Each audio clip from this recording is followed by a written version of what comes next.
Жасыл шатырлы үйдің егесі Жүсіп ұзын бойлы, кең иықты, келбетті кісі. Жасы 70-ті алқымдап қалған ол ешқашан жар құшпаған, бала сүймеген. Осындай өзі сұлу жүзді, өзі әнші, сері кісінің неге өмір бойы үйленбей келе жатқанын үлкен кісілер болмаса, жастар жағы біле бермейді. Інісінің бір қызын кішкентайынан бауырына басып өсірді.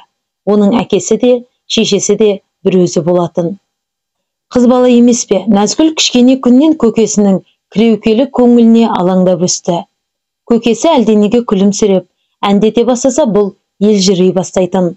Кішкене кезінде көкесі мұның шашына дейін жуып, тарап, өріп, ақ бантигін желбіретіп, мектепке жіберетін. Ол кездері көп қыздың қолы жете бермейтін аппақ қалгөткеге дейін аудан орталығынан әкеп беретін. Назгүл кішкентай болса да, өз шешесімен көкесін жиі салыстыратын. Бір нәрсе сұрай қалса, дұрыстап жауап беруді де білмейтін, мінезі шәлкестеу шешесі мұны таяқтай жөнелетін. Салдыр салақ анасы қайнағасының үйі тұрмақ, өз үйінде дұрыстап жинай алмайтын. Есіктен төрге дейін шашылып жататын өз үйінен гөрі Назгүл көкесінің үйін артық көреді. Көкесінің үйі қашанда тап-таза. Әйелі жоқ үй демесеңіз, көкесі істің көзін таба біледі. Назгүлдің үсті басы тап-таза, тамағы тоқ. Көкесінің ықпалымен мектептегі сабағында кіл бестікке оқыды. Бойжете бастаған Назгүлді көкем неге үйленбеген деген сауал жиі мазалайтын. Осындай қамқор, мейірімді көкесінің жалғыз жүргеніне, өзінің ұл қызы болмағанына іштей күйінетін деді. Бірде көкесінің ескі альбомын қызықтап қарағаны бар. Сол кезде қап-қара шашын екі бұрым етіп өрген, көздері мойылдай қара, сұлу бір қыздың суретіне көзі түсті. Назгүл әлгі бейтаныс қыздың суретіне ұзақ үңілді. Әдемісін-ай, бұл қыз көкеме кім болды екен? Кімнен сұрасам екен? Назгүлдің көз алдынан әлгі альбомдағы қыз кетпей тұрып алды. Қыздың суретін біреуге көрсетіп, кім екенін сұрап білгісі келгенмен ыңғайын таппады. Арада 2 күн өтті. 3-ші күні кешкі тамақтан соң Назгүл ескі альбомды тағы да қарағансып отырды да, көкем нағыз кім? Өзі сондай сұлу екен деп сұрады. Көкесі суретке жалт қарап, өңі біртүрлі болып, жай ғана ауылдас қарындасым Айғаным ғой, жас кезінде естелікке берген болатын деді. Назгүл бұдан әрі қазбалап сұрауға батпады. Алайда қыз жүрегі әлде бір құпияны сезгендей болып, Айғанымның суретіне тағы бір қарады да альбомды жапты. Ертеңіне сурет жайлы бекер сұраппын ғой, көкеме қиын болды деп қатты өкінді. Себебі сол күні көкесі таңға дейін ұйықтай алмай, дөңбекшіп, күрсініп шықты. Жүсіп сол күні таңға дейін көз ілген жоқ. Қызы Айғанымның суретін көрсеткен кезде-ақ жүрегінің түбіне пәлен жыл қатып қалған шері лықсып кеп тамағына тығылған. Жап-жас Назгүліне не айталсын? Бұрындары жастау кезінде іштегі қайғы шерін әнмен сыртқа шығаратын. Жалғыз өзі отырып домбырамен халық әндерін шырқағанда қосыла алмай арманда қалған ғашығы сол баяғы жас күндегідей көз алдына келетін. Аяғын еркелей басып, сыңғырлай күліп, қолаң шашының ұшынан ұстап, өзіне наздана қарап тұратын Айғанымның бейнесі де ән аяқтала бере зым-зия жоғалатын. Ғұмырында тек соны сүйіпті. Бір сол үшін 20-дан енді асқан шағында азап тартыпты. Өкініш өзегін өртегенімен жастық шағы қайта келеме. Қайта оралса, әкесі мен анасының сөзіне құлақ асып, ал деген баршынын алып, олғы сүйіп отырар меді. Адамның тағдыры анасының құрсағында жатқанда жазылып қойса, мұның әйелсіз ұрпақ сүймей өтуі пешенесіне жазылғанда. Құдай басқа салды, бұл көнді, көнбегенде қайда барады? Талай рет елден жыраққа, көзі көрмес, құлақ естімес жаққа кетіп қалғысы келген, жүрегі құрғыр Айғанымды қимайтын. Оның аман саулығын біліп, сырттай болса да көріп жүргісі келді. Оның үстінде інісінде жалғыз қалдырғысы келмейтін. Анасы қайтқалы үлкен үйдің берекесі кеткендей болды. Үй уақытылы жиналмай, кір апталап жуылмай үйіліп жататын. Бейшара анасы осы келінінің жаман қылықтарын жасырып келген екен-ау. Қалай дүниеден көшті, келіннің де арташылды. Анасы барда үйінен қонақ арылмайтын. 40-нан кейін-ақ келіннің қабағына қарағандар келуді сирете бастады. Енесі барда қайнаға деп сыйлағансып жүретін келіні келе-келе бар өнерін шығара бастады.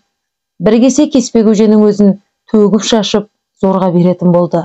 Кей күндері тамақ істемей бүрісіп жатып қалады.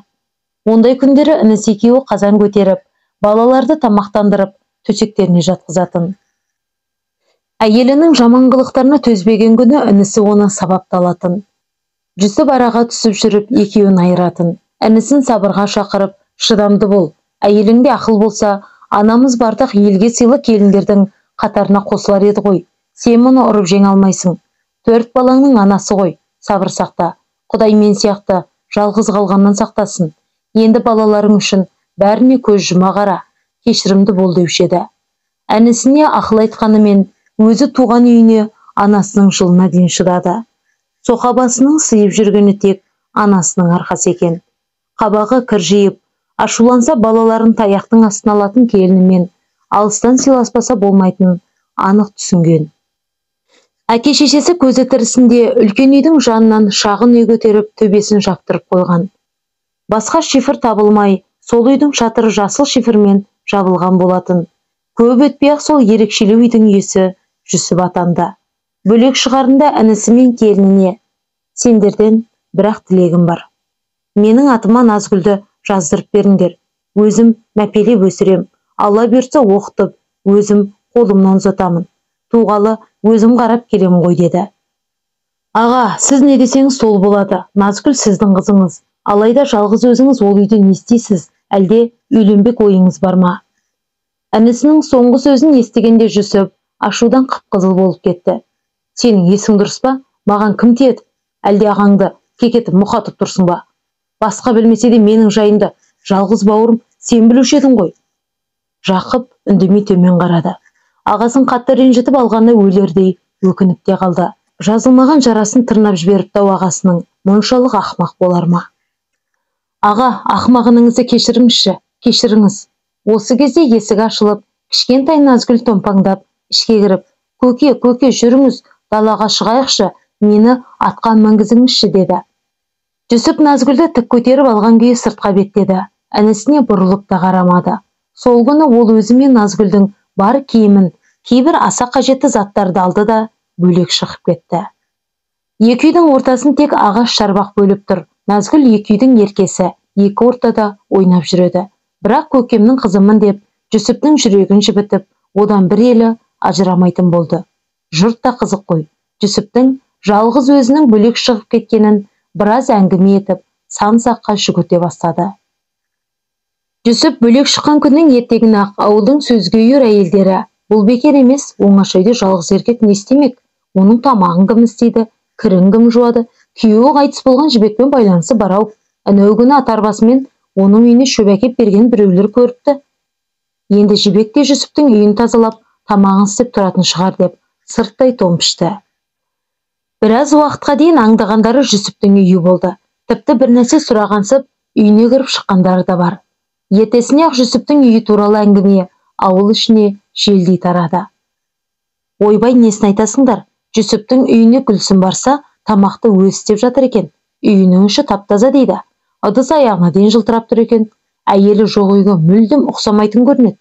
Соған қарағанда оның үйін түнде біреу келіп жинап, кірін жуып береді-ау. Әлде баяғы ғашығым екен, кім білсін? Сол үшін жастай қор болып жалғыз қалған жоқ па? Бәлкім аяп көмектесіп жүрген болар.